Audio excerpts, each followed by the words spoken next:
सुशील केडिया यांच्यासारख्यांची मस्ती एकनाथ शिंदे आणि अमित शहांमुळे वाढल्याचं संजय राऊतांनी म्हटलेलं आहे। तर मराठीचा आग्रह करू शकतो, दुराग्रह नाही, असं या संपूर्ण प्रकरणावर मुख्यमंत्री देवेंद्र फडणवीसांनी भाष्य केलेलं आहे। मराठीचा आपण आग्रह करू शकतो, दुराग्रह नाही, असं मुख्यमंत्री देवेंद्र फडणवीसांनी म्हटलेलं आहे। केडिया यांच्या या वक्तव्यानंतर आता त्याचे तीव्र पडसाद उमटताना दिसत आहेत। राजकीय वर्तुळातून देखील प्रतिक्रिया आलेल्या आहेत। पण म्हणजे आज खऱ्या अर्थानं खरी लाचारी आज बघितली।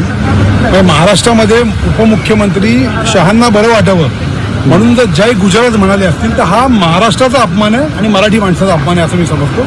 उपमुख्यमंत्र्यांनी एखादी गोष्ट हे बोलत असताना नीट विचार करूनच बोलायला पाहिजे। महाराष्ट्रात जाऊन जय गुजरात अशा पद्धतीचा असेल तर हा महाराष्ट्राचा अपमान आहे। हा काय बाकीच्यांचा कोणाचा, हा महाराष्ट्राचा अपमान त्यांनी केला आणि ही लाचारी आता काय लेवलला चालली आहे ह्याच्या नक्की बोलण्यामागं काय त्याची भूमिका आहे, काय दृष्टिकोन आहे ते बघितलं पाहिजे। परंतु साधारण महाराष्ट्रातल्या तमाम मराठी माणसाला वाटतं की वो आमच्या शिवशाहू फुले आंबेडकरांच्या महाराष्ट्रात तुम्ही राहता तर तुम्हाला मराठी समजलं पाहिजे आणि बोलता आलं पाहिजे।